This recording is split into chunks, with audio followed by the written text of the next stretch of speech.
To whom Geraint with eyes all bright replied, leaning a little toward him, "Thy leave.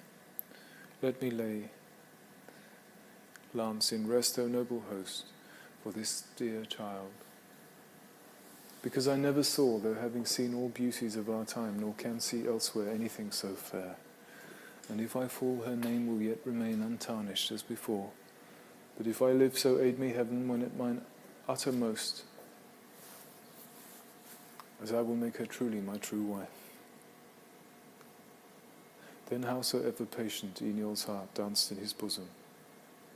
Seeing better days, and looking round, he saw not Enid there, who hearing her own name had stolen away, but that old dame, to whom full tenderly and holding all her hand in his, he said, "Mother, a maid is a tender thing, and best by her that bore her understood. Go thou to rest, but ere thou go to rest, tell her and prove her heart toward the prince."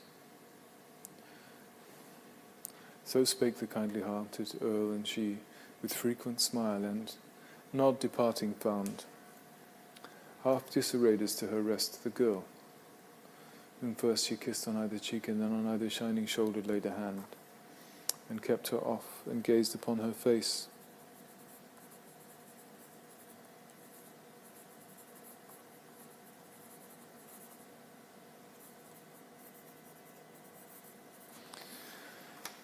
And told them all their converse in the hall, proving her heart, but never light and shade coursed one another on more open ground.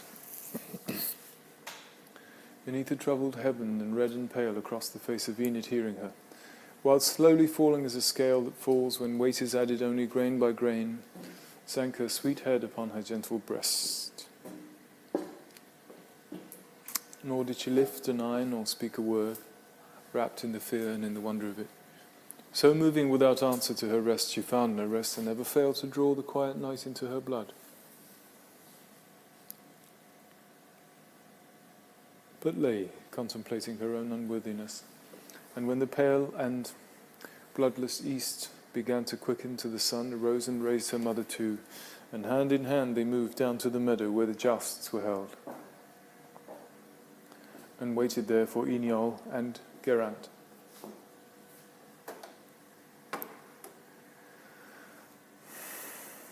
And thither came the twain, and when Geraint beheld her first in field awaiting him, he felt, were she the prize of bodily force, himself beyond the rest pushing could move the chair of Idris.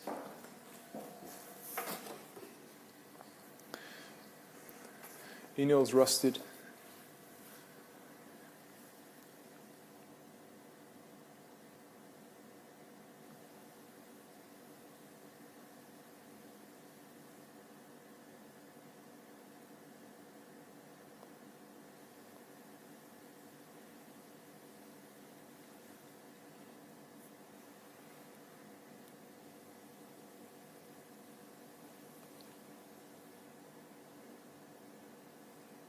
Enid's rusted arms were on his princely person, but through these prince-like his bearing shone, and the errant knights and ladies came, and by the town flowed in, and settling circled all the lists.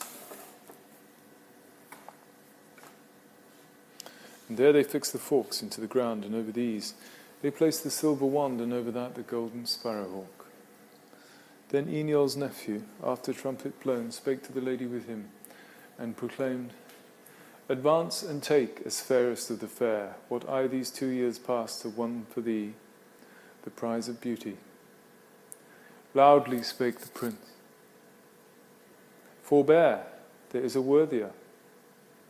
And the knight with some surprise and thrice as much disdain turned and beheld the four, and all his face glowed like the heart of a great fire at Yule. So burnt he was with passion, crying out, "Do battle for it then, no more." And thrice they clashed together, and thrice they brake their spears. Then each dishorsed and drawing lashed at each so often, and with such blows that all the crowd wondered. And now and then from distant walls there came a clapping as of phantom hands. So twice they fought, and twice they breathed. And still the dew of their great labour and the blood of their strong bodies flowing drained their force. But aye this force was matched till Enid's cry, "Remember that great insult done the queen," increased Geraint's, who heaved his blade aloft and cracked the helmet through and bit the bone and felled him.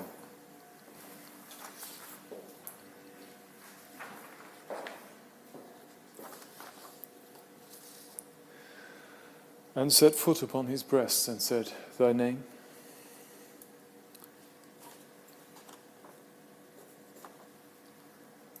To whom the fallen man made answer, groaning, "Geraint, son of Enid, ashamed am I that I should tell it thee. My pride is broken. Men have seen my fall." Then Geraint, son of Enid, replied, "Geraint, these two things shalt thou do, or else thou diest. First, thou thyself, with damsel and with dwarf, shall ride to Arthur's court, and coming there, crave pardon for that insult done the queen, and shalt abide her judgment on it. Next, thou shalt give back their earldom to thy king. These two things shalt thou do, or thou shalt die." And Geraint answered, "These things will I do, for I have never yet been overthrown, and thou hast overthrown me. And my pride is broken down, for Enid sees my fall." And rising up, he rose to Arthur's court. And there the queen forgave him easily. And being young, he changed, and came to loathe his crime of traitor. Slowly drew himself bright from his old dark life, and fell at last in the great battle fighting for the king. But when the third day from the hunting morn made a low splendour in the world, and wings moved in her ivy Enid, for she lay with her fair head in the dim yellow light, among the dancing shadows of the birds, woke and bethought her of her promise given no later than last eve to Prince Geraint. So bent he seemed on going the third day. He would not leave her till her promise given to ride with him this morning to the court, and there be made known to the stately queen, and there be wedded with all ceremony. And this she cast her eyes upon her dress, and thought it never yet had looked so mean. For as a leaf in mid-November is to what it is in mid-October,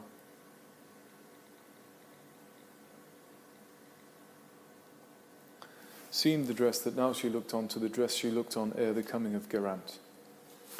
And still she looked, and still the terror grew of that strange, bright, and dreadful thing, a court,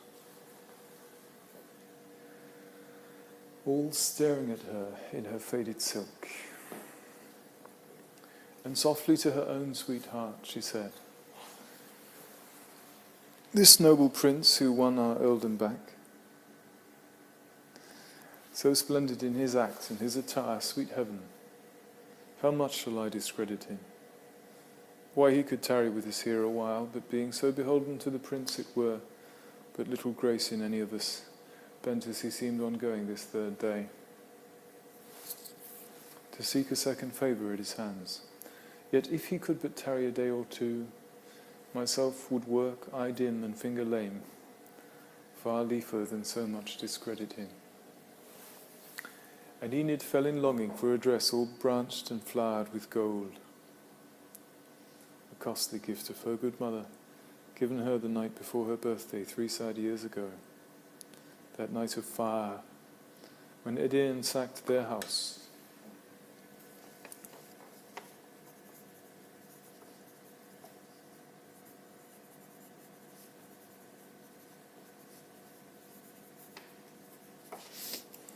And scattered all they had to the winds. For while the mother showed it, and the two were turning and admiring it, the work to both appeared so costly, rose a cry, that Geraint's men were on them, and they fled with little save the jewels they had on, which being sold and sold had bought them bread. And Geraint's men had caught them in their flight, and placed them in this ruin. And she wished the prince had found her in her ancient home. Then let her fancy flit across the past, and roam the goodly places that she knew, and last bethought her how she used to watch, near that old home, a pool of golden cup, and one was patched and blurred and lustreless among his burnished brethren of the pool. And half asleep she made comparison of that and these to her own faded self in the gay court, and fell asleep again, and dreamed herself with such a faded form among her burnished sisters of the pool. But this was in the garden of a king, and though she lay dark in the pool, she knew that all was bright, that all about were birds of sunny plume in gilded trellis work, that all the turf was rich in plots that looked each like a garnet or a turkis in it.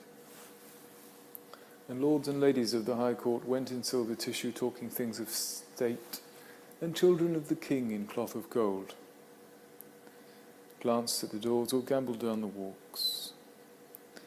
And while she thought, they will not see me, came a stately queen whose name was Guinevere, and all the children in their cloth of gold ran to her, crying, "If we have fish at all, let them be gold, and charge the gardeners now to pick the faded creature from the pool and cast it on the mix and bid it die." And therewithal one came and seized on her, and Enid started walking with her heart all overshadowed by the foolish dream. And lo, it was her mother grasping her to get her well awake.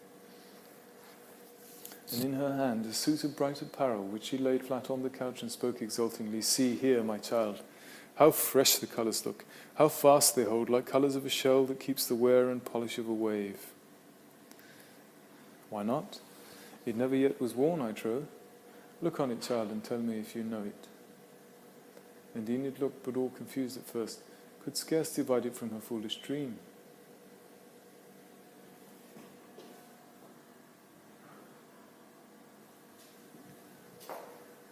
Then suddenly she knew it and rejoiced, and answered, "Yea, I know it.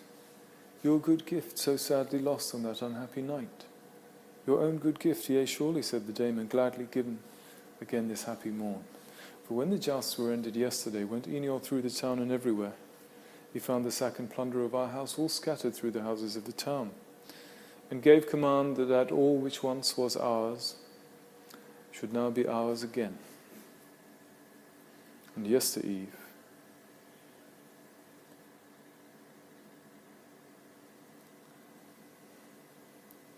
while you were talking sweetly with your prince, came one with this and laid it in my hand, for love or fear, or seeking favour of us because we have our earldom back again. And yestereve I would not tell you of it, but kept it for a sweet surprise at morn. Yea, truly is it not a sweet surprise? For I myself unwillingly have worn my faded suit as you, my child, have yours. And howsoever patient Enid his. Oh dear, he took me from a goodly house with store of rich apparel, sumptuous fare, and page and maid and squire and seneschal, and pastime both of hawk and hound, and all that appertains to noble maintenance,